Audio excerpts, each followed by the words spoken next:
Hello everyone. जैसा कि हमने लास्ट वीडियो में स्टडी किया था कि जब ऐसे मेटल्स जब किसके साथ रिएक्ट करते हैं, वाटर के साथ रिएक्ट करते हैं, तो वो हमें क्या देते हैं। वाटर के साथ रिएक्ट करने के बाद जो हाईली रिएक्टिव होते हैं, जो मोस्ट रिएक्टिव एलिमेंट मेटल्स होते हैं, वो हमें हाइड्रोक्साइड देते हैं। लेकिन जो लीस्ट और फिर मॉडरेट होते हैं वो हमें क्या देते हैं, ऑक्साइड देते हैं। अब जैसा तुमने लास्ट वीडियो में स्टडी किया था कि जब तुम कोई मेटल ऑक्सीजन के साथ रिएक्ट करता है, ऑक्सीजन के साथ रिएक्ट करने के बाद वो ऑक्साइड बनाता है।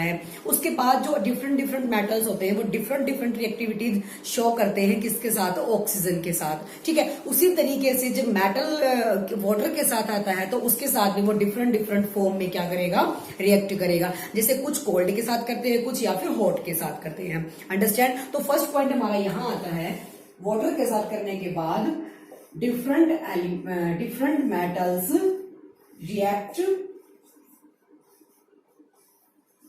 different form of water, different form of water, water के डिफरेंट फॉर्म के साथ क्या करते हैं, वो रिएक्ट करते हैं। अब फर्स्ट हमारा जो मोस्ट रिएक्टिव है वो आता है सोडियम एंड पोटेशियम। तो सोडियम और जो पोटेशियम होते हैं रिएक्ट करते हैं कोल्ड वाटर के साथ, react with cold water,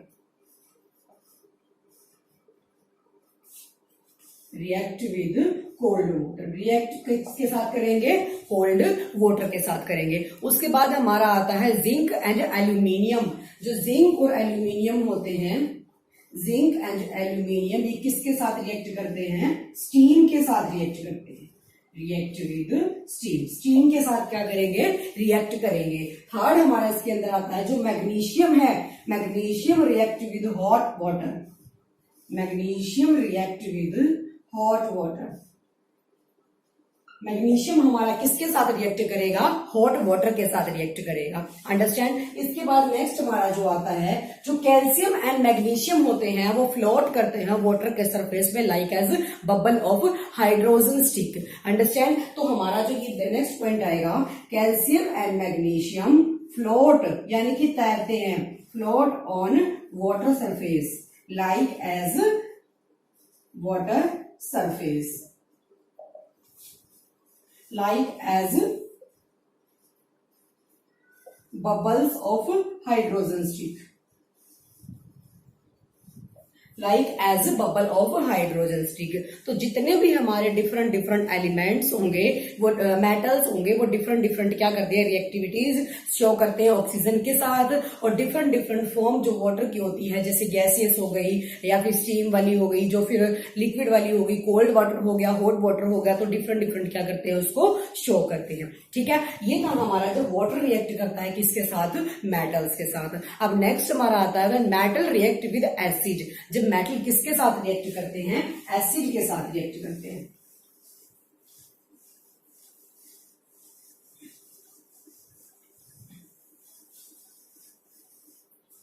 next हमारा आएगा, नेक्स्ट जो केमिकल प्रॉपर्टी है हमारी, इसकी केमिकल प्रॉपर्टीज, फिजिकल प्रॉपर्टीज हमने उसकी पढ़ी थी सबसे पहले। तो ये हमारी क्या चल रही है, केमिकल प्रॉपर्टीज। तो नेक्स्ट हमारी केमिकल प्रॉपर्टीज है when metal react with acid, when metal react with acids.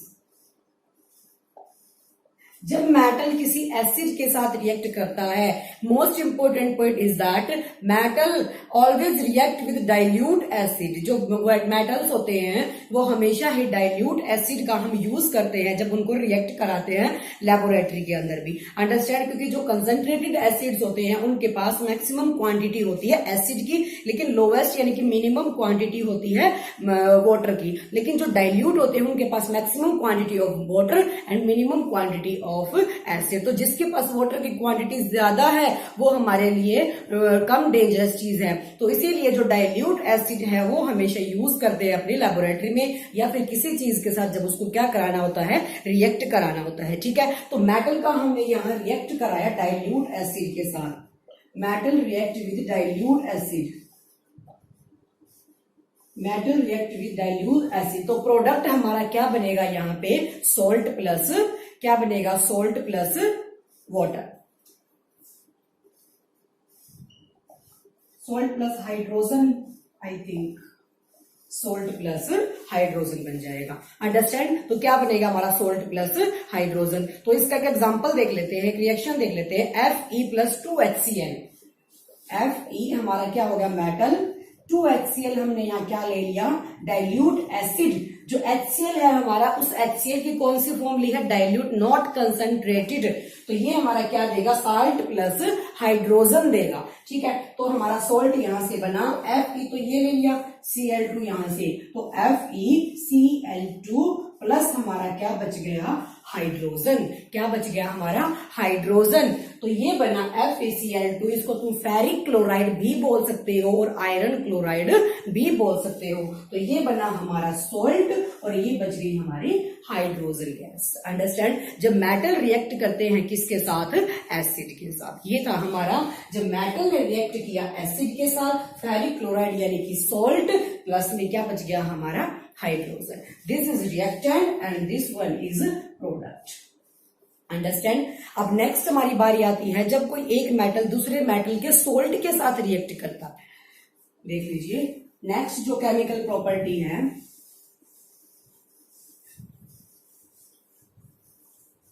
when a metal react with another metal salt, जब दूसरे मेटल के सोल्ट के साथ रिएक्ट करता है, when a metal react with another metal salt, react with salt of another metal, with salt of another metal, another metal.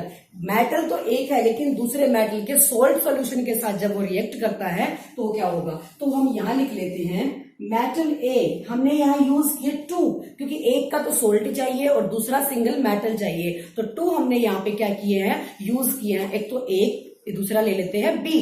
तो यहां metal तो ले लिया हमने ए, लेकिन सोल्ट सॉल्यूशन किसका ले लिया, सोल्ट सॉल्यूशन ऑफ बी। ये बना हमारा रिएक्टेंट।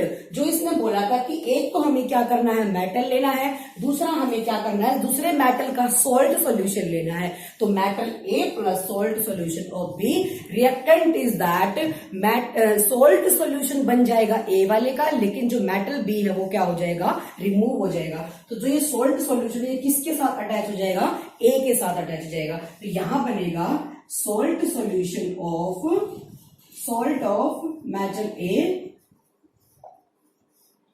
प्लस यहां बचा क्या मेटल बी, मेटल बी। ये बन गया हमारा जब इसके साथ क्या करता है रिएक्ट करता है। अंडरस्टैंड? इसके साथ तुम ले सकते हो Fe plus CuSO4, Fe plus CuSO4। तो ये बना हमारा Fe किसके साथ आ जाएगा SO4 के साथ, तो FeSO4 प्लस Cu। या फिर एक और एग्जांपल तुम देख सकते हो Na2SO4 sodium sulphate plus barium chloride. ये जब तुमने रिएक्ट कराई है दो चीजें, तो जो ये सोडियम है ये किसके साथ क्लोरीन के साथ, और जो बेरियम है वो किसके साथ सल्फेट के साथ। तो सोडियम किसके साथ क्लोरीन के साथ, बेरियम सल्फेट के साथ। तो प्रोडक्ट हमारा बना BaSO4 plus 2NaCl, that is double displacement reaction, जो आपने फर्स्ट चैप्टर के अंदर पढ़ा है डबल डिस्प्लेसमेंट रिएक्शन। अंडरस्टैंड? तो ये था हमारा जब मेटल्स किसके साथ रिएक्ट करते हैं, एक दूसरे के सोल्ट के साथ रिएक्ट करते हैं।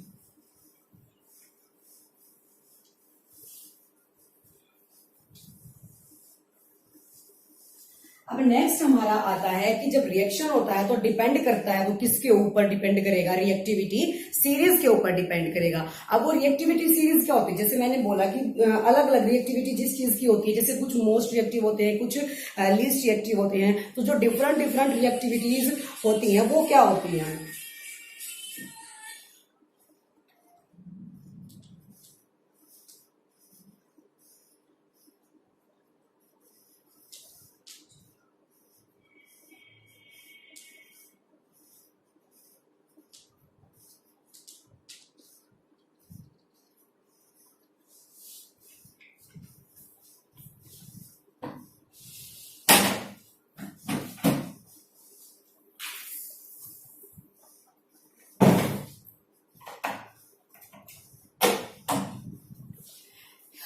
जो डिफरेंट डिफरेंट रिएक्टिविटीज होती हैं वो क्या होती हैं, किस चीज पे वो डिपेंड करती है, कौन सी मोस्ट रिएक्टिव होती है और कौन सी लीस्ट रिएक्टिव होती है। तो रिएक्टिविटी सीरीज का मतलब होता है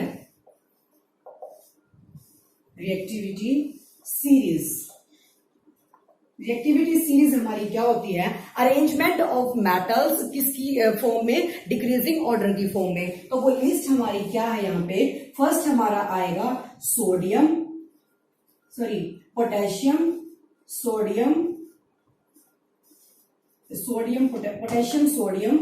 calcium, magnesium, aluminium, iron, zinc, lead, उसके बाद hydrogen, copper, mercury, silver and gold. ये बन जाएगी हमारी क्या, रिएक्टिविटी सीरीज बन जाएगी। तो जो ये हमारे होंगे वो क्या होंगे, मोस्ट रिएक्टिव। ये वाले जो एलिमेंट होंगे वो क्या होंगे, मोस्ट रिएक्टिव। जो बीच वाले होंगे वो क्या होंगे, मॉडरेट, और ये वाले क्या होंगे, लीस्ट रिएक्टिव होंगे। अंडरस्टैंड। तो ये होती है हमारी रिएक्टिविटी सीरीज। इसको तुम लिख सकते हो, it is the arrangement of metals, arrangement of elements in decreasing order with reactivities. अपने रिएक्टिविटीज के अकॉर्डिंग जो डिक्रीजिंग ऑर्डर में क्या होते हैं, लगे होते हैं। अंडरस्टैंड। तो फर्स्ट हमारा आ जाएगा potassium, sodium, calcium, magnesium, aluminium, iron, zinc, lead, hydrogen, copper, ये क्या बन गया हमारा, मर्क्यूरी, सिल्वर एंड फिर क्या बन जाएगा हमारा, गोल्ड। तो इसका एक एग्जांपल बता देती हूँ तुम्हें, Fe+CuSO4 ये बना हमारा। जब आयरन किसके साथ अटैच हो गया, SO4 के साथ, क्योंकि जो आयरन है, आयरन ने रिमूव कर दिया कॉपर को, क्योंकि कॉपर क्या है, least reactive. Copper is least reactive. तो कॉपर की जगह क्या किसने ले ली, आयरन ने ले ली। व्हेन मोर रिएक्टिव क्या कर देता, मोर रिएक्टिव डिस्प्लेस कर देता है लेस रिएक्टिव को, दैट इज डिस्प्लेसमेंट रिएक्शन। तो जो आयरन है उसने क्या कर दिया, कॉपर को रिमूव कर दिया, खुद वहां पे आ गया, डिस्प्लेस कर दिया। तो कॉपर किसके साथ आ जाता है, अलग रिमूव हो जाएगा, FeCuSO4 प्लस कॉपर हो जाएगा। जो मोर रिएक्टिव एलिमेंट होंगे वो हमेशा ही क्या करेंगे, डिस्प्लेस कर देंगे किसको, लेस रिएक्टिव एलिमेंट को, that is also displacement reaction. तो ये क्या बन जाएगी हमारी, डिस्प्लेसमेंट रिएक्शन बन जाएगी। अंडरस्टैंड। तो ये था हमारा जो रिएक्टिविटी सीरीज होता है, इसके ऊपर डिपेंड करता है कौन सी चीज कहां पे फिक्स होगी, यानी कि मोर रिएक्टिव क्या होंगे और लेस रिएक्टिव क्या होंगे।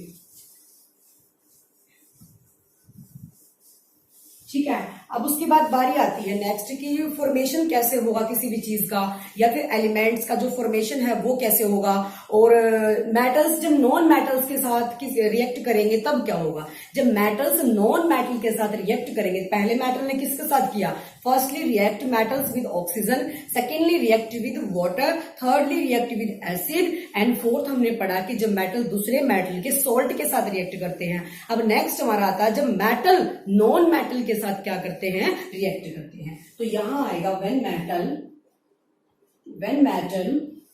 React with non metal, when metal react with non metal.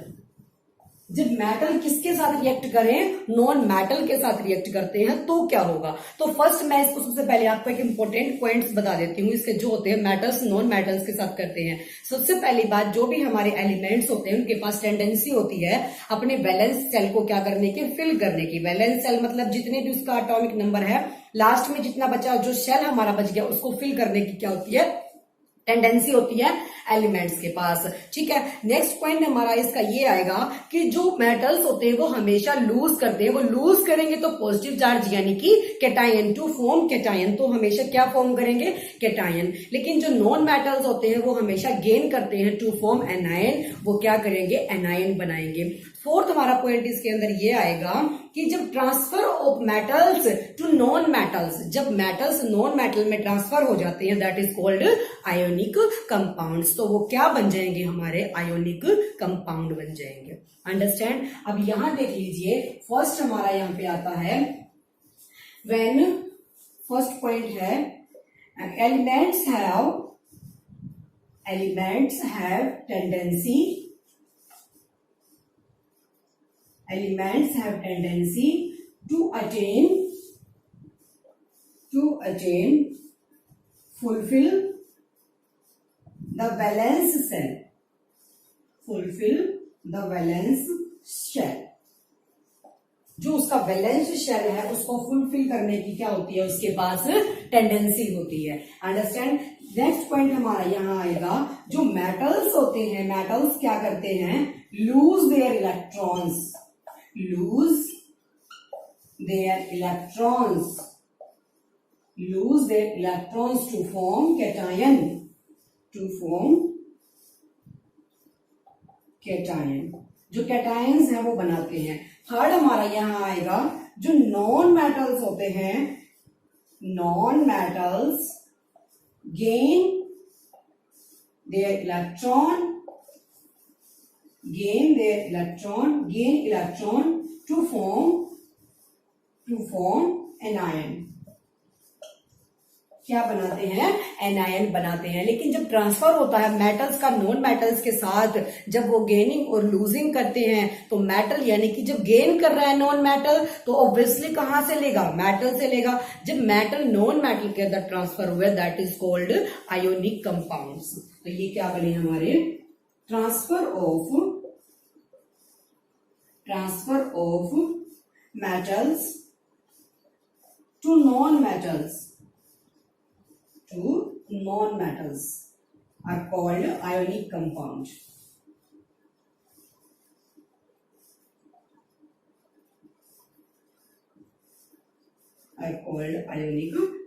तो वो हमारे क्या बन जाएंगे, आयोनिक कंपाउंड बन जाएंगे। फर्स्ट हमने पढ़ा कि जो एलिमेंट्स होते हैं उनके पास टेंडेंसी होती है फुलफिल करने की अपने लास्ट शेल को, अगर वहां पे नीड है तो। ठीक है। अब नेक्स्ट हमारा आता है, जो मेटल्स होते हैं वो लूज करते हैं, तो वो लूज करेंगे तो फॉर्म क्या करेंगे, कैथोड यानी कि कैटायन। जो नॉन मेटल्स होते हैं वो गेन करेंगे electrons, that is formed anion, तो एनायन फॉर्म करेंगे। Next transfer of metals, transfer होता है जब मेटल्स का नॉन मेटल्स के अंदर, तो वो क्या बनाएंगे, आयोनिक कंपाउंड्स बना देंगे। ठीक है। अब नेक्स्ट हमारा इसके अंदर आता है कि प्रॉपर्टीज क्या होती है आयोनिक कंपाउंड्स की, properties of ionic compounds.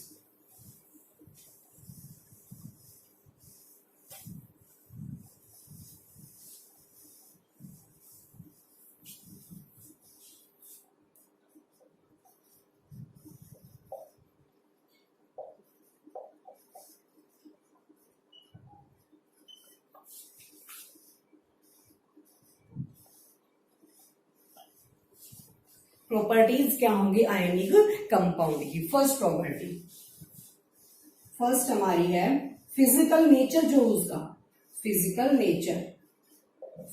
Nature कैसा होता है आयोनिक कंपाउंड्स का, जनरली हार्ड, क्या होंगे, जनरली हार्ड होंगे आयोनिक कंपाउंड, एंड ब्रिटल का मतलब होता है ब्रेक डाउन होना। जो चीज हार्ड होगी तो वो फिर क्या करेगी, बीट करने से क्या हो जाएगी, वो ब्रिटल यानी कि टूट जाती है। तो जो आयोनिक कंपाउंड्स होंगे वो जनरली क्या होंगे, हार्ड होंगे तो वो क्या होंगे, जल्दी ब्रिटल होंगे। तो जो फर्स्ट फिजिकल नेचर है वो उसका क्या है, जनरली हार्ड एंड ब्रिटल। ठीक है। नेक्स्ट इसके अंदर आता है सोल्यूबिलिटी क्या रहेगी इसकी, सोल्यूबल, दे आर सोल्यूबल। ठीक है। नेक्स्ट इन मोल्टन स्टेट, पिघली हुई अवस्था में हमेशा, तो मोल्टन स्टेट में क्या होंगे, सोल्यूबल होंगे। नेक्स्ट हमारा यहां पे आता है, दे कंडक्ट इलेक्ट्रिसिटी।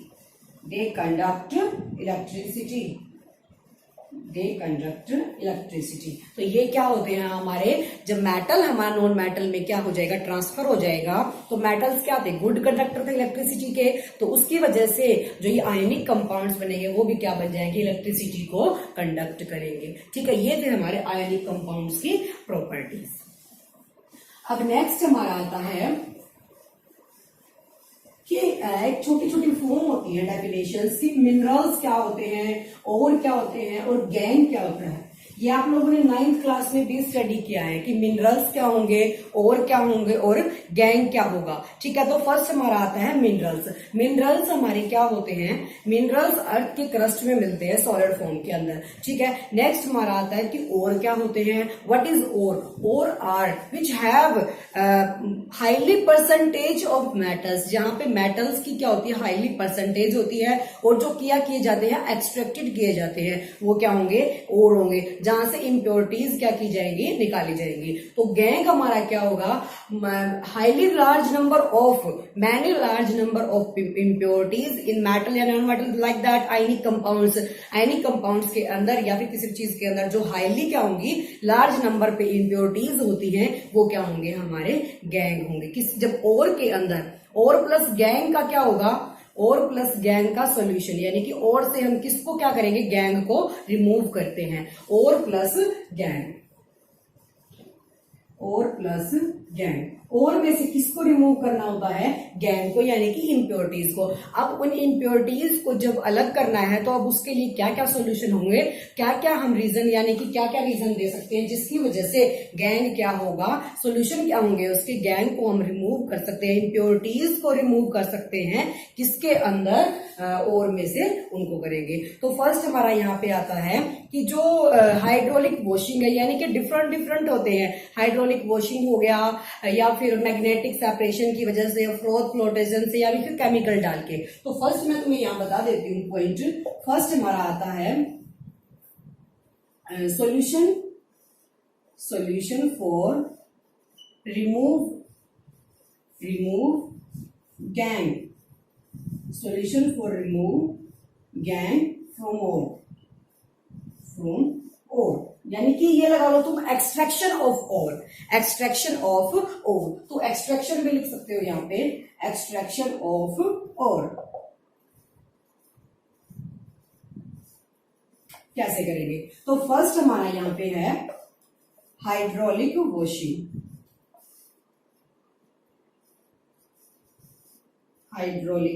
वॉशिंग, ये मैं तुम्हें बता देती हूँ। हाइड्रोलिक वॉशिंग क्या होता है, जैसे हमारे पास दो चीजें हैं, और प्लस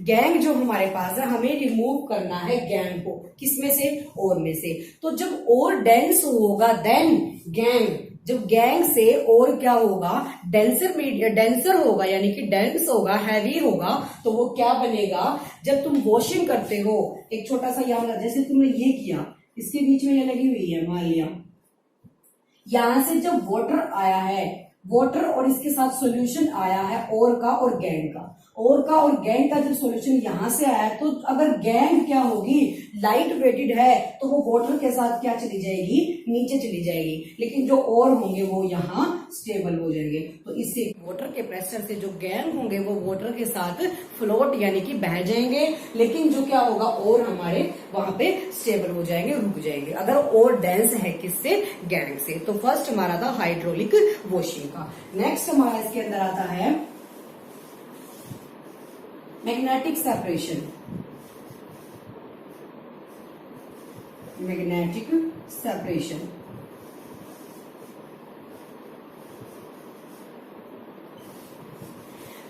सेपरेशन का मतलब होता है कि तुम मैग्नेट के थ्रू क्या कर सकते हो, गैंग को और में से रिमूव कर सकते हो, लेकिन उस केस में और या गैंग में से किसी एक के पास क्या होनी चाहिए, प्रॉपर्टी होनी चाहिए मैग्नेट की। मान लिया और ऐसी चीज है जिसके पास मैग्नेट की क्या है, प्रॉपर्टी है, जो मैग्नेट को अट्रैक्ट कर सकता है, ठीक है। तो और हमारा जब तुम इसके ऊपर से चलाओगे, इसको रिमूव करोगे, तो जो और होंगे वो मैग्नेट के साथ अटैच हो जाएंगे, और जो गैंग है वो अलग सेपरेट हो जाएगा। तो और गैंग में से अगर किसी एक के पास मैग्नेटिक प्रॉपर्टी है, तो तुम क्या करोगे, मैग्नेटिक सेपरेशन के थ्रू और वो गैंग में से रिमूव कर दोगे। तो और तो क्या होगा, मैग्नेट के साथ अटैच हो गया, लेकिन जो गैंग है वो सेपरेट हो जाएगा, ठीक है। इस तरह से तुम और को निकाल सकते हो, किसमें से, गैंग को रिमूव कर सकते हो और में से, यानी कि दोनों को सेपरेट आउट कर सकते हो, ठीक है। नेक्स्ट हमारा इसके अंदर आता है केमिकल सेपरेशन,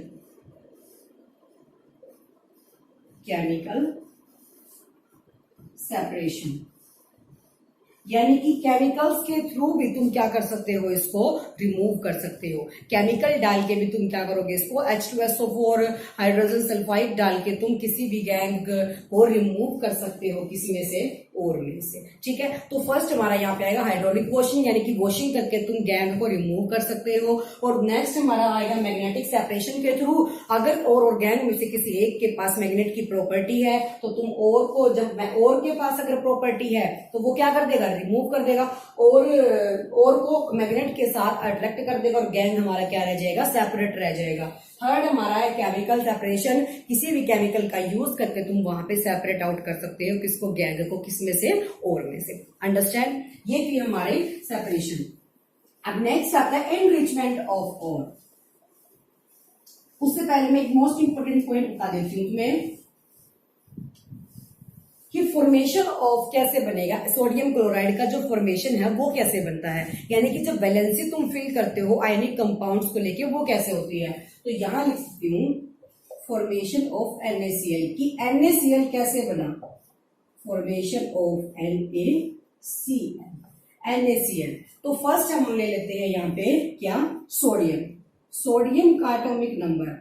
नेक्स्ट हम यहाँ ले लेते हैं क्लोरीन। तो सोडियम का एटॉमिक नंबर कितना, 11, एटॉमिक नंबर इज 11, तो इसकी वैलेंसी क्या बनेगी, 1। तो फर्स्ट में हम कितने फिल कर सकते हैं, 2, सेकंड में 8, थर्ड में इसका बचा 1, क्योंकि इसका जो एटॉमिक नंबर है वो कितना है, 11 है। और जो क्लोरीन है इसका एटॉमिक नंबर कितना है, 17, तो 2 फर्स्ट में, 8 सेकंड में, 7 थर्ड के अंदर आए। तो ये जो हमारा बना, अगर इसको नीड है कितने की कंप्लीट करने के लिए, 7 की, लेकिन इसको कंप्लीट करने के लिए कितने की नीड है, 1 की, ओनली 1 की जरूरत है। तो एनर्जी कहां पे ज्यादा लॉस्ट होगी, एनर्जी ज्यादा लॉस्ट वहां पे होगी जब हम 7 को इधर लेके जाएंगे। तो उससे बेटर है कि हम 1 को कहां ले जाए, वहां ले जाए, ताकि दोनों का क्या हो सके, फॉर्मेशन हो सके। ठीक है, तो जब सोडियम के पास 1 है तो सोडियम के पास तुम लिख सकते हो +1, यानी कि ये डॉट लगा लो। लेकिन जो क्लोरीन है, क्लोरीन के पास 1, 2, 3, 4, 5, 6 एंड 7, क्लोरीन के पास कितने हैं, 7 है। तो 7 के पास जो 1 चला जाएगा तो इसने यानी कि क्या कर दिया, लूज कर दिया। लूज कितना किया, 1 प्लस, तो इसके पास पॉजिटिव चार्ज।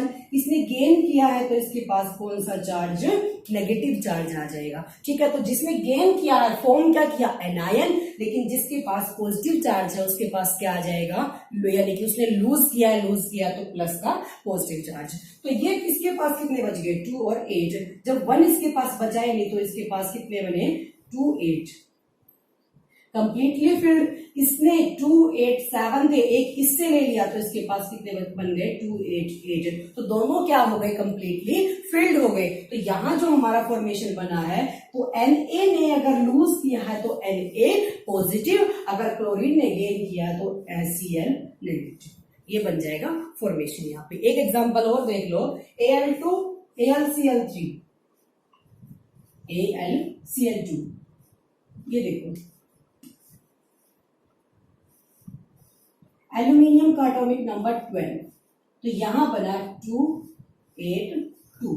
ठीक है, क्लोरीन का एटॉमिक नंबर 17, तो ये बना 2, 8, 7। लेकिन क्लोरीन कितने हैं, 2 है, तो एक क्लोरीन को यहां अलग कर दो, एक क्लोरीन को यहां अलग कर दिया मैंने। ठीक है, तो इसको, इसके भी कितने बन जाएंगे, 2, 8 एंड 7। तो जो एल्यूमिनियम है इसका जो लास्ट है 2, इसको कंप्लीट करने के लिए 6 की नीड है, तो उसमें ज्यादा एनर्जी वेस्ट होगी। उससे बेटर है कि हम 2 को क्या कर दे, लूज कर दे। 2 को लूज कर दिया इसने, एक तो इसने इसको दे दिया, तो ये क्या होगा, कंप्लीटली फिल्ड इस क्लोरीन को 2, 8, 8। लेकिन इसके पास अब भी कितना बच गया, 1 बच गया। ये एक किसको दे देगा, दूसरे वाले एल्यूमिनियम को। तो एक यहां चला गया, इसका भी क्या बन जाएगा, 2, 8, 8। तो ये कितना कंप्लीटली फिल्ड होगा, 2, 8। तो दूसरे वाला 2, 8, 8, और ये वाला भी क्या बन जाएगा, 2, 8, 8। ऐसे फॉर्मेशन हो रहा है जब मेटल्स नॉन मेटल्स में क्या करते हैं, हम ट्रांसफर करते हैं, तो वो आयोनिक क्या बताते हैं, कंपाउंड। तो आयोनिक कंपाउंड का मतलब क्या बन गया, transfer of metals to non metals. ठीक है,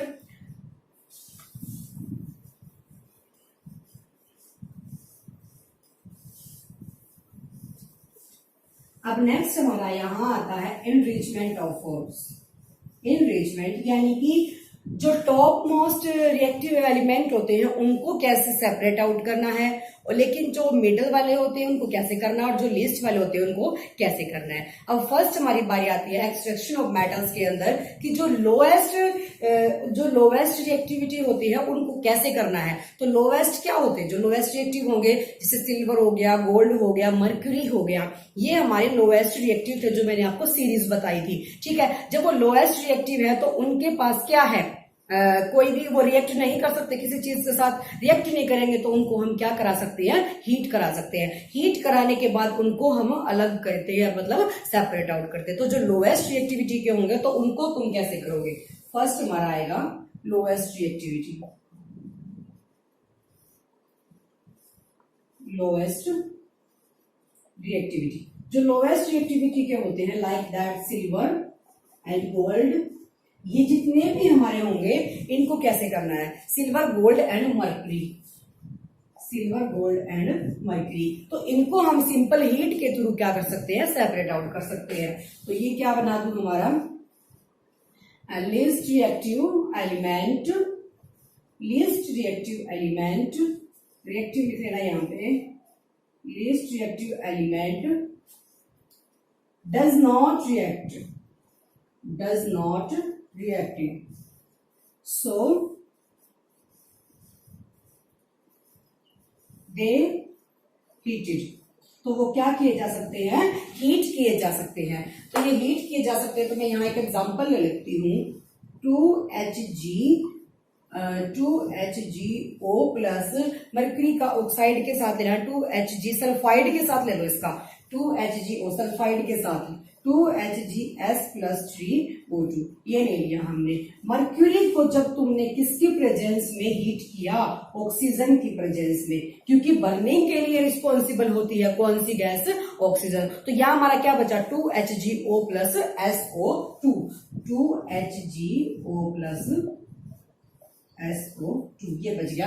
क्योंकि जब मर्क्यूरी के साथ सल्फाइड अटैच है, हमें रिमूव करना है सल्फाइड को, सल्फाइड को रिमूव करने के लिए हमने मर्क्यूरी को क्या किया है, हीट किया है। हीट किया है तो किसकी प्रेजेंस, ऑक्सीजन की प्रेजेंस। हीट क्यों किया, क्योंकि जो मर्क्यूरी है उसको क्या करना है, हमें प्योर बनाना है, सल्फाइड से हमें इसको सेपरेट करना है। मर्क्यूरी नॉन रिएक्टिव एलिमेंट है तो ये किसी चीज के साथ रिएक्ट नहीं कर सकता, इसी वजह से हम केमिकल डाल के भी नहीं कर सकते इसको, तो इसी वजह से इसको हीट करके करेंगे। जब मर्क्यूरी के साथ सल्फाइड अटैच है, हमने इसको बर्न किया, हीट किया, हीट करने के बाद जो मर्क्यूरी है उसके साथ ऑक्साइड आ गया और जो सल्फर है वो ऑक्साइड के साथ सेपरेट हो गया। तो हम इसको दोबारा से फिर क्या करेंगे, हीट करेंगे ऑक्साइड को इसमें से।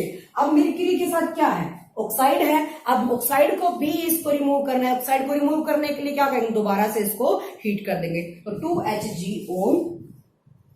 2HgO अगेन हीट किया हमने, तो यहां बना 2Hg प्लस O2, ऑक्सीजन हमारा क्या हो जाएगा, रिमूव हो जाएगा। तो ये था जब लोवेस्ट रिएक्टिव एलिमेंट को तुम्हें सेपरेट आउट करना होता है। लोवेस्ट नॉन रिएक्टिव होते हैं तो उनको हीट करके भी तुम क्या कर सकते हो, सेपरेट कर सकते हो। तो हीट मैंने एग्जांपल लिया मर्क्यूरी का, जब मर्क्यूरी किसके साथ, सल्फाइड के साथ, सल्फर के साथ था, तो हीट करने के बाद वो ऑक्साइड बन गया और सल्फर जो क्या हो गया, रिमूव हो गया। फिर दोबारा से हमने उसको हीट किया, क्यों, क्योंकि जो मर्क्यूरी है उसके साथ ऑक्साइड है, ऑक्साइड को रिमूव करने के लिए तो ये जो मर्क्यूरी है ये हमारा क्या आ गया, प्योरेस्ट फॉर्म आ गई। ठीक है, ये तो हमारा जो लोएस्ट रिएक्टिव होते हैं। अब बारी आती है जो क्या होंगे,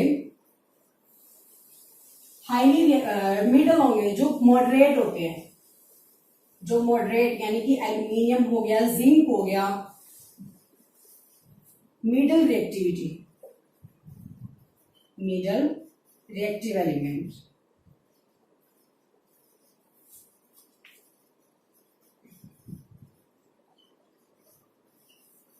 जो मिडिल रिएक्टिव एलिमेंट होंगे उनको कैसे करेंगे, जो मिडिल रिएक्टिव एलिमेंट होंगे वो मोस्टली सल्फाइड और कार्बोनेट की ही फॉर्म में क्या होते हैं, हमेशा होते हैं। जो मिडिल वाले होंगे वो हमेशा क्या होंगे, कार्बोनेट्स एंड सल्फाइड्स की ही फॉर्म में होंगे। तो यहां तुम लिख सकते हो, इन दिस प्रोसेस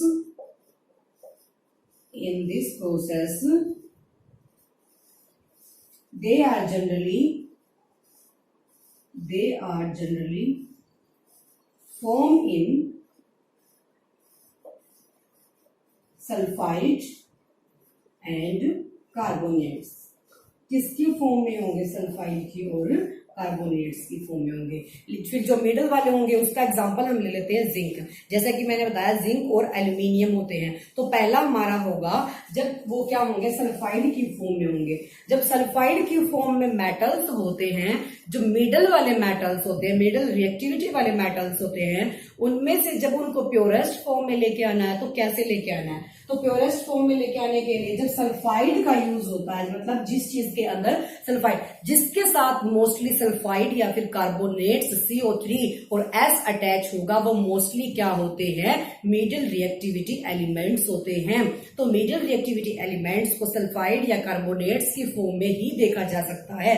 तो उनको जब रिमूव करना है, उनको जब प्योरेस्ट फॉर्म में गैंग से रिमूव करना है, प्योरेस्ट फॉर्म में लेके आना है, तो वो क्या करेंगे, किस तरीके से करेंगे, उसको बोलते हैं रोस्टिंग। जब सल्फाइड को तुम लेके आते हो, जब सल्फाइड हम यूज करते हैं सल्फाइड वाली फॉर्म को, दैट इज कॉल्ड रोस्टिंग। वो क्या होती है, हमारी रोस्टिंग होती है। अब उसकी एक रिएक्शन देख लेते हैं रोस्टिंग की। 2ZnS जब जिंक सल्फाइड के साथ है, जब जिंक किसके साथ है, सल्फाइड के साथ, तो उसको भी बर्न करेंगे, यानी कि हीट देंगे। कैसी heat, highly presence of oxygen. तो वहां क्या होगी, हाईली प्रेजेंस ऑफ ऑक्सीजन, किसके अंदर, रोस्टिंग के अंदर, यानी कि सल्फाइड्स के अंदर। सल्फाइड्स के अंदर हमेशा ही क्या होगा, हाईली प्रेजेंस ऑफ ऑक्सीजन। तो हीट करेंगे किसके प्रेजेंस में, oxygen, presence of oxygen, oxygen की प्रेजेंस में। तो हमने यहां ले लिया 2ZN, जिंक जब सल्फाइड के साथ अटैच है तो हमने हाईली प्रेजेंस दे दी किसकी, ऑक्सीजन की। जब तुमने हाईली प्रेजेंस दी है ऑक्सीजन की, तो ये क्या बन जाएगा, जिंक ऑक्साइड प्लस क्या बच गया हमारा, सल्फर। ठीक है, तो zinc oxide 2ZNO plus 2ZNO plus क्या बचा यहां पे, प्लस 2S2, क्या बच जाएगा हमारा, 2SO2, 2SO। ठीक है, अब देखो दोबारा से देखो इस चीज को। जब मैंने बोला कि जो मिडिल रिएक्टिव एलिमेंट्स होते हैं उनमें जो गैंग होती है, इंप्योरिटीज होती है, तुम उनको कैसे रिमूव करोगे। तो जो मिडल वाले होते हैं उनको रिमूव करने के लिए जो मिडल वाले रिएक्टिव होते हैं, एलिमेंट्स होते हैं, उनके साथ हमेशा सल्फर या फिर कार्बोनेट्स जुड़े होते हैं। तो जो सल्फाइड वाले होते हैं उनको हम रिमूव करते हैं बाय रोस्टिंग, यानी कि हीटिंग। जब हाईली प्रेजेंस होती है किसकी, ऑक्सीजन की, in the presence of oxygen, highly presence of, high percentage of oxygen, oxygen की जब हाईली परसेंटेज तुम करते हो यानी कि बर्न करते हो, तो जिंक के साथ जो ये सल्फर अटैच था, जब जिंक के साथ सल्फर अटैच है तो ऑब्वियसली ये इसके लिए तो क्या है, गैंग है। जब जिंक को तुम्हें सेपरेट करना है तो ये इसके लिए क्या है, गैंग है। इसके लिए ये गैंग है, तो फिर ये क्या बच गया हमारा, ऑक्सीजन। ऑक्सीजन के प्रेजेंस में इसको बर्न करना है, तो जिंक किसके साथ चला जाएगा, ऑक्सीजन के साथ, और यहाँ पे क्या बच जाएगा, सल्फर डाइऑक्साइड। अंडरस्टैंड। तो ये था हमारा जब मिडल वाले को सल्फाइड के केस में। अब नेक्स्ट हमारा आता है जब कार्बोनेट्स की फॉर्म में मिडल रिएक्टिव एलिमेंट्स होते हैं, तो कार्बोनेट्स की फॉर्म वाले को बोलते हैं कैल्सिनेशन। क्या बोलते हैं, कैल्सिनेशन। जो हमारे मिडल वाले होते हैं उनको क्या बोलते हैं, कैल्सिलेशन, जब वो कार्बोनेट्स की फॉर्म में होते हैं। जब वो सल्फाइड की फॉर्म में होते हैं दैट इज रोस्टिंग, एंड जब वो कार्बोनेट्स की फॉर्म में होते हैं दैट इज कैल्सिनेशन। अब उसके लिए भी एक क्या है, ZnCO3। जब जिंक के साथ सल्फर अटैच था तो वो क्या था, जब सल्फाइड अटैच है किसके साथ, मिडल रिएक्टिव एलिमेंट्स के साथ, middle reactive element is zinc. लेकिन जब कार्बोनेट्स की फॉर्म आती है, जब जिंक किसके साथ अटैच है, कार्बोनेट्स के साथ, वहां हम क्या करते हैं, एब्सेंस यानी कि लिमिटेड जो प्रेजेंस होती है ऑक्सीजन की, सिर्फ वही करते हैं, लिमिटेड प्रेजेंस ऑफ ऑक्सीजन, यानी कि एब्सेंस की फॉर्म में लगा लो। तो जब जिंक कार्बोनेट के साथ अटैच है, जब जिंक कार्बोनेट के साथ अटैच है तो उसको बर्न करते हैं किसके साथ, ऑक्सीजन की फॉर्म में। तो क्या बन जाएगा वहां पे, क्या बन जाएगा वहां पे, जब जिंक करते हैं ZnO प्लस C। ठीक है, प्रेजेंस में किसकी, ऑक्सीजन की, तो यहां बन जाएगा ZnO प्लस CO2, यानी कि कार्बन डाइऑक्साइड CO2। एक इसके साथ आ जाएगा Zn, एक इसके साथ, इसको बर्न किया, तो Zn के साथ Zn हमारा क्या हो गया, रिमूव हो गया, और बची क्या हमारी कार्बन डाइऑक्साइड गैस। ठीक है, तो जिंक कार्बोनेट को जब तुमने क्या किया है, बर्न किया है, तो जिंक किसके साथ, ऑक्सीजन के साथ, और ये हमारी जो क्या बच गई, कार्बन डाइऑक्साइड बच गई। ठीक है, इसके अंदर जैसे reducing agent, like that reducing agent हमारे होते हैं C यानी कि कार्बन, CO यानी कि कार्बन मोनोऑक्साइड। ठीक है, उसके बाद हमारा जो चीज इसके साथ रिमूव करने के बाद आ जाए वो क्या बन गई, कार्बन डाइऑक्साइड आ गई। ठीक है, ये थे हमारे जब मिडिल रिएक्टिव एलिमेंट्स में से तुम इम्प्योरिटीज क्या करते हो, रिमूव करते हो। अब लास्ट हमारे आते हैं जब टॉप मोस्ट रिएक्टिव होते हैं, उनको जब तुम उनमें से जब गैंग को क्या करते हो, रिएक्ट करते हो, रिमूव करते हो, टॉप रिएक्टिव एलिमेंट।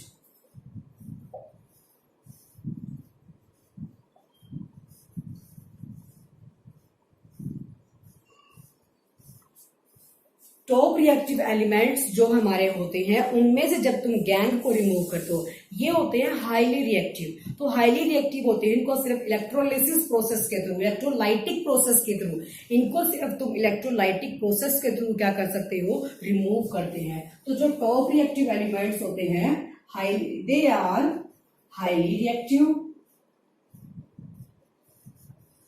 जो गैंग को तुम इसमें से रिमूव करोगे किस प्रोसेस के through, gang removed by electrolytic process, electrolytic process. किसके थ्रू करोगे रिमूव गैंग को, इलेक्ट्रोलाइटिक प्रोसेस के थ्रू। अब यहां एक एग्जांपल देख लेते हैं NaCl का, Na positive Cl negative. Beaker ले लिया हमने, बीकर के अंदर जो एक रोड है वो किसकी है, कैथोड की है, दूसरी रोड किसकी है, एनोड की है।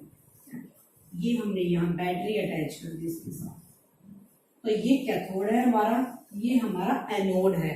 इसके अंदर जो सॉल्यूशन है वो है NaCl का सॉल्यूशन है। ठीक है, अब देखो जो Na होता है हमेशा क्या करता है, पॉजिटिव चार्ज को रिमूव करता है, पॉजिटिव चार्ज देता है। जो Cl होता है वो नेगेटिव चार्ज देता है। देखो अब यहाँ बना कैथोड, कैथोड के ऊपर पॉजिटिव चार्ज ऑब्वियसली, तो यहाँ जो बैटरी का अटैचमेंट है वो नेगेटिव है, तो इसका मतलब इस साइड क्या, नेगेटिव। तो एनोड के पास जो बैटरी है वो पॉजिटिव फॉर्म में, यानी कि जो कैपिटल बड़े वाला जो डंडा होता है वो हमेशा पॉजिटिव का होता है, तो एनोड के पास क्या है, पॉजिटिव है। जब तुमने इसके अंदर से इलेक्ट्रिसिटी पास कराई है, जब इसके अंदर से तुमने इलेक्ट्रिसिटी पास कराई है, तो जो ये सॉल्यूशन होता है वो क्या हो जाएगा, ब्रेक डाउन हो जाएगा। सॉल्यूशन किसका है, NaCl का, सोडियम का और क्लोराइड का। तो जो सोडियम है और क्लोराइड क्या हो जाएंगे, दोनों सेपरेट होंगे। सेपरेट होंगे तो सोडियम क्या देता है, पॉजिटिव चार्ज।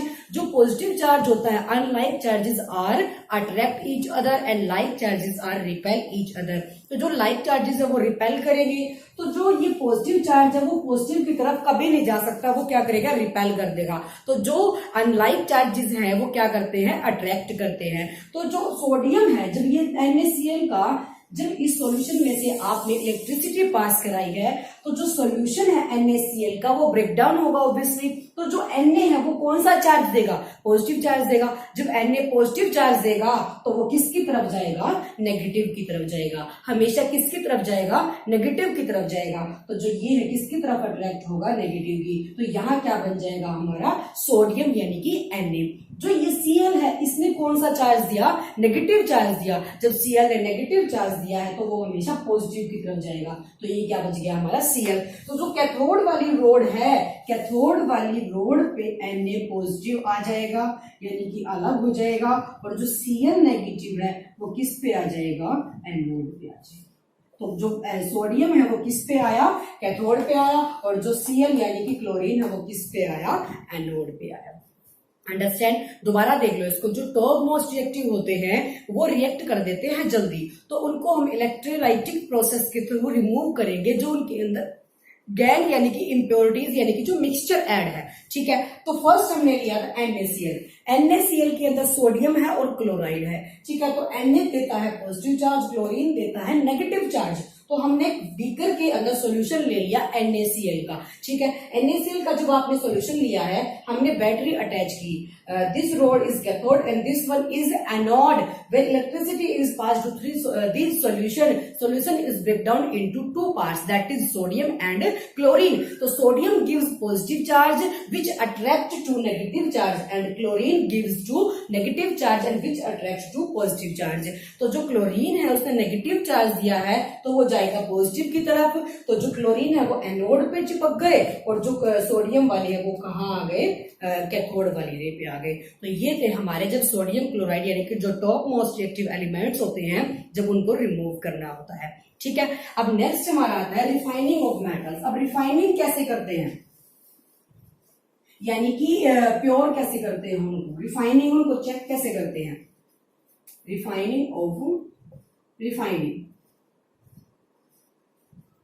रिफाइनिंग करने के लिए हम यूज करते हैं कॉपर का बाय इलेक्ट्रोलाइटिक प्रोसेस।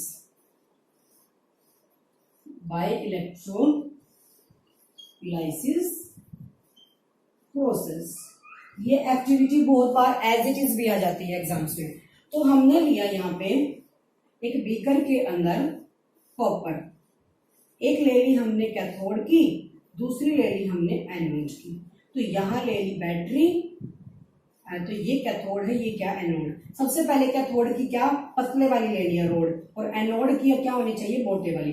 जो कॉपर है, कॉपर का क्या जो होगा वैलेंस सेल होगा, सेल 2 पॉजिटिव है, कॉपर दे रहा है, यहाँ नेगेटिव चार्ज बैटरी की वजह से, यहाँ पॉजिटिव।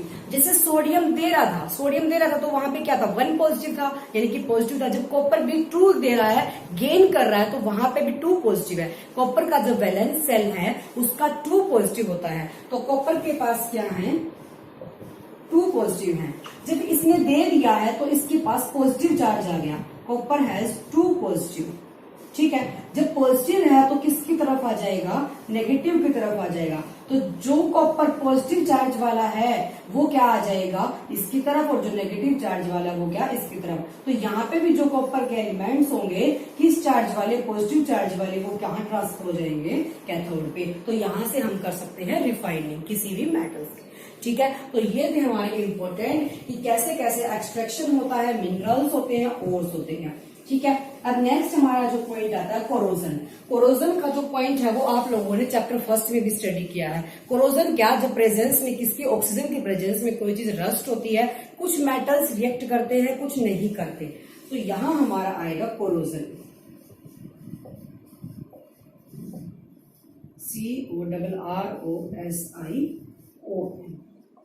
CORROSION। कोरोजन जब आता है तो यानी कि जो आयरन होता है, आयरन के ऊपर भी क्या बन जाती है एक लेयर जो कि रस्टेड कर देती है उसको, ठीक है। उस चीज से बचाने के लिए हम क्या करते हैं, पेंटिंग करते हैं, ऑयलिंग करते हैं, गैल्वेनाइजेशन करते हैं। तो कोरोजन के अंदर जो फर्स्ट पॉइंट है वो ये है कि जो कॉपर है अगर तुम इसको छोड़ देते हो ऑक्सीजन की प्रेजेंस में, तो जो कॉपर का उसका जो ब्राउनी कलर होता है वो किस में कन्वर्ट हो जाएगा, ग्रीनिश कलर में। तो जो कॉपर को अगर तुमने इन प्रेजेंस ऑफ ऑक्सीजन छोड़ दिया, इन प्रेजेंस ऑफ ऑक्सीजन, तो इसका जो ब्राउन कलर है, ब्राउन कलर किसमें कन्वर्ट हो जाएगा, ग्रीन में हो जाएगा, ठीक है। ऐसे ही सेम आयरन के साथ होता है, आयरन के साथ भी एक लेयर बन जाती है किसकी, ऑक्साइड की। जो कोरोजन तुमने फर्स्ट चैप्टर में पढ़ा था वही सेम है यहाँ पे, ठीक है। अब इसको रिमूव करने के लिए प्रिवेंशन यानी कि बचाने के लिए क्या करते हैं हम, इसका पेंटिंग करते हैं। जैसे तुम घर में आयरन के जो गेट यूज होते हैं तो पेंट करते हैं, किससे बचाने के लिए, रस्ट से बचाने के लिए। तो पेंटिंग करते हैं एंड ऑयलिंग करते हैं, ठीक है। अब बारी आती है कि गैल्वेनाइजेशन क्या होता है। गैल्वेनाइजेशन वो होता है जब स्टील वगैरह के ऊपर तुम एक लेयर करते हो जिंक की, ठीक है। जो स्टील होते हैं, गैल्वेनाइजेशन प्रिवेंट करता है ऑक्सीडेशन से, यानी कि लेयर से, प्रिवेंट यानी कि बचाव करता है। जब तुम एक जिंक की लेयर लगा देते हो किसके ऊपर, जिंक की लेयर स्टील के ऊपर, अंडरस्टैंड, दैट इज गैल्वेनाइजेशन। उसके बाद एक इंपॉर्टेंट पॉइंट और आता है एलॉय। एलॉयज क्या होते हैं, व्हाट इज एलॉयज, क्वेश्चन भी है आपका एक्सरसाइज के अंदर। एलॉयज क्या होते हैं, जब मेटल्स और नॉन मेटल्स का मिक्सचर होता है, homogeneous mixture, it is a homogeneous mixture of metals and non metals. जब किसी भी चीज को बनाने के लिए, जैसे गोल्ड के अंदर हम कॉपर का यूज करते हैं, तो ऐसे ही जब दो चीजों का टोटल करते हैं, यानी कि मेटल्स के साथ नॉन मेटल्स अटैच करते हैं, that is called alloys. It is a mixture of, it is a homogeneous mixture of metals and non-metals। Metals का और नॉन मेटल्स का क्या करते हैं, जब जैसे ब्रास होता है, ब्रास के अंदर भी मिक्सचर होता है दो का, तो ऐसे ही जब मेटल्स और नॉन मेटल्स का मिक्सचर जहां बनता है, दैट इज कॉल्ड एलॉयज। ये चैप्टर आपका यहीं पे कंप्लीट होता है। अगर आपको कोई भी डाउट है तो आप कमेंट बॉक्स में मैसेज करके आप पूछ सकते हैं। Understand, stay safe and stay healthy and stay home. Thank you so much.